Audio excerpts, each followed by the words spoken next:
ରହିବା ପାଇଁ କହିଥିଲା। ହେଲେ ତାର ଛୁଆମାନେ ଘରେ ନ ରହି ଘର ବାହାରେ ଖେଳୁଥିଲେ। ସେହି ସମୟରେ ଚିଲ ସେଠାକୁ ଚାଲି ଆସିଲା।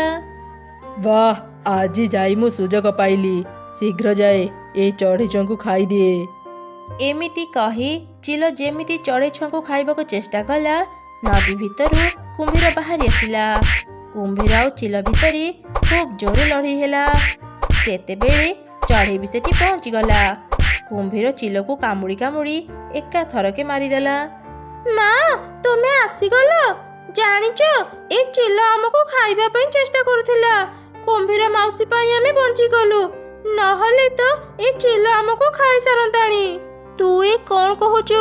କୁମ୍ଭୀର ଭଉଣୀ ଚିଲ ପାଖରୁ ତମମାନଙ୍କୁ ରକ୍ଷା କଲେ, ଆଉ ମୁଁ ତାଙ୍କୁ ସନ୍ଦେହ କରୁଥିଲି। ଛି, ମୋର ଭୁଲ ହେଇଗଲା କୁମ୍ଭୀର ଭଉଣୀ, ମତେ କ୍ଷମା କରିଦିଅ। ଏ ଦୁଷ୍ଟ ଚିଲ କଥାରେ ପଡ଼ି ମୁଁ ତମ